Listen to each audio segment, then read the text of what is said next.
এখন আমি ডুমুর ভর্তা করব, এই জন্য ডুমুরগুলো কেটে নিব। আর ডুমুর কাটার কিন্তু সিস্টেম আছে। এই দেখেন ডুমুরগুলো আমি চারপাশ থেকে ঘুরিয়ে ঘুরিয়ে কেটে নিচ্ছি।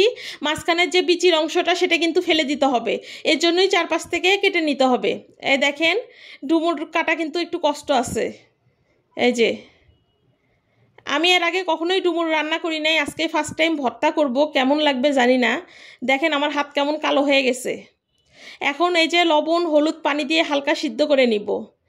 আলাদা একটা কড়াইয়ে পেঁয়াজ মরিচ রসুন সব কিছু একসাথে ভালোভাবে ভেজে নিয়ে এর ভিতর সিদ্ধ করে রাখা ডুমুরগুলোও দিয়ে দিব। এই দেখেন, এই যে লবণ দিয়ে দিলাম। এখন একটু ধনিয়া পাতাও দিয়ে দিলাম। এখন জাস্ট ভাজা ভাজা করে নিলেই হয়ে যাবে।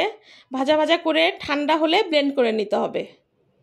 এই দেখেন আমার ডুমুর ভর্তা একদম রেডি। খেতে কিন্তু মোটামুটি ভালোই লেগেছে, খারাপ না। ধন্যবাদ সবাইকে।